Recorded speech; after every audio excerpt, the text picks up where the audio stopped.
Van Hunt proposed to Halle Berry, and instead of a fairy tale yes, her response surprised nearly everyone. After 5 years together, she still hesitated to marry again.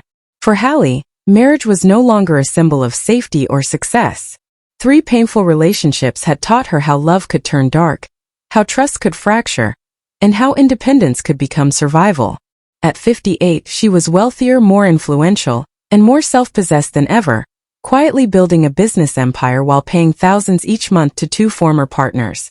And yet, one medical misdiagnosis nearly shattered her confidence, reminding her how easily even powerful women can be dismissed. The truth behind her reluctance to marry again is inseparable from the story of everything she has lived through.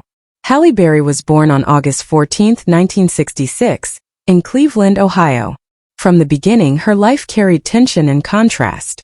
Her mother, Judith Ann Hawkins, was a psychiatric nurse of English and German descent. Her father, Jerome Jesse Berry, was an African-American hospital attendant. They met at work, but their marriage unfolded during a time when interracial families often faced open hostility. When Halle was 4, her parents divorced and she and her older sister, Heidi, moved with their mother to Oakwood, a mostly white suburb.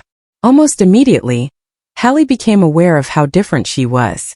In classrooms and playgrounds, she was often the only black girl, singled out and bullied. That sense of being othered followed her everywhere and slowly hardened her, even when she longed to feel safe and soft. Behind closed doors, the pain cut deeper. Halle witnessed domestic violence at a frighteningly young age. She saw her father repeatedly beat her mother, sometimes so severely that she could not stand. She remembered hiding in fear, watching her sister try to intervene, and absorbing trauma that would live in her body for decades. Those early experiences shaped how she understood love, danger, and survival.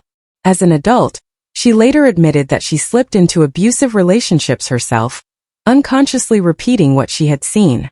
Still, she carried a quiet dream of creating a peaceful, loving family, something she never truly had growing up. In high school, she learned how to survive by excelling. At Bedford High School, she became an honor student, edited the school newspaper, cheered, and was crowned prom queen. None of it came easily. Achievement felt like armor, a way to blend in and protect herself. After graduation, she enrolled at Cuyahoga Community College to study broadcast journalism, imagining a future as a news anchor. But something shifted. She realized she did not want to tell other people's stories. She wanted to live her own. Her life changed dramatically at 17 when she won the Miss Teen All-American pageant in 1985. A year later, she became Miss Ohio USA and the first runner-up at Miss USA, then placed 6th at Miss World as the first African-American woman to represent the United States. The wins opened doors and placed her in rooms she never imagined entering. Still, success did not erase struggle. When she moved to New York to pursue acting, she ran out of money and slept in a homeless shelter and later a YMCA. Her mother refused to send help, believing independence was a lesson Halle needed. She waited tables, bartended, and attended auditions with little more than determination. Her first television break came in 1989 on the sitcom Living Dolls. Though the show was short-lived, it helped casting directors remember her. In 1991, Spike Lee cast her in Jungle Fever as a crack addict. To win the role, she stripped away glamour entirely, walking into auditions raw and unrecognizable. The performance shattered the pretty girl label and proved her depth.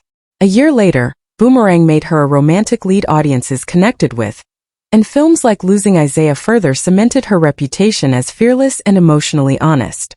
By the end of the 1990s, she had become one of Hollywood's most compelling actresses. Her portrayal of Dorothy Dandridge in 1999 earned her both an Emmy and a Golden Globe, honoring a woman whose legacy had long been overlooked. Then came Monsters Ball. In 2002, Halle Berry became the first black woman to win the Academy Award for Best Actress. Her tearful speech resonated across generations. Yet the victory carried a lonely weight, as no other black woman would repeat that win in the decades that followed. At the same time, she was reshaping pop culture as Storm in the X-Men franchise, one of the few powerful black women in superhero cinema at the time. Her image reached global audiences, opening doors for others.